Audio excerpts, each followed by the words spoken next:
Friends, இன்றைக்கி நம்ம அவரைக்காய் வச்சு ஒரு சாம்பார் வைக்கலாம். அவரைக்காயில் பொரியல் தான் பண்ணுவாங்க. நம்ம சாம்பார் வைக்கலாம். ஒரு கடாயில் ஒரு 3 டீஸ்பூன் எண்ணெய் சேர்த்துக்கோங்க. கடுகு, உளுத்தம் பருப்பு, சீரகம், பெருங்காயம் தாளிச்சுக்கோங்க. வெந்தயம், கருவேப்பத்தலை, ஒரு கைப்பிடி சின்ன வெங்காயம் கட் பண்ணி சேர்த்துக்கோங்க. நீங்கள் பெரிய வெங்காயம் கூட சேர்த்துக்கலாம். ஒரே ஒரு தக்காளி சேர்த்து நல்லா வதக்கிக்கோங்க. நான் ஒரு 100 கிராம் துவரம்பருப்பு, ஒரு தக்காளி, கொஞ்சம் பூண்டு, மஞ்சத்தூள் சேர்த்து வேக வச்சு எடுத்து வச்சுருக்கேன். இப்போ நம்ம ஒரு 150 கிராம் அவரைக்காய் நல்லா சேர்த்து நல்லா கலந்து விட்டுக்கோங்க. நல்லா கலந்ததுக்கப்புறம் நல்லா வதங்கினதுக்கப்புறம் சாம்பார் தூள், தேவையான உப்பு சேர்த்து நல்லா வதக்கிக்கோங்க. இப்போ அவரைக்காய் நல்லா வதங்கினதுக்கப்புறம் நம்ம வேக வச்ச பருப்பை நல்லா கடைஞ்சிட்டு மசிச்சுக்கோங்க. நல்லா கடைஞ்சி இதில் ஊற்றிக்கோங்க. அவரைக்காய் இதிலே நல்லா வெந்துடும். இது வெந்ததுக்கப்புறம் ஒரு நெல்லிக்காய் அளவு புளியை ஊற வச்சுருக்கேன்.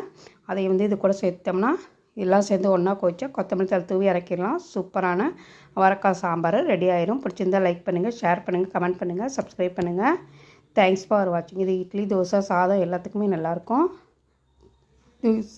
சூப்பரான அவரைக்காய் சாம்பார் ரெடி ஆயிடுச்சு.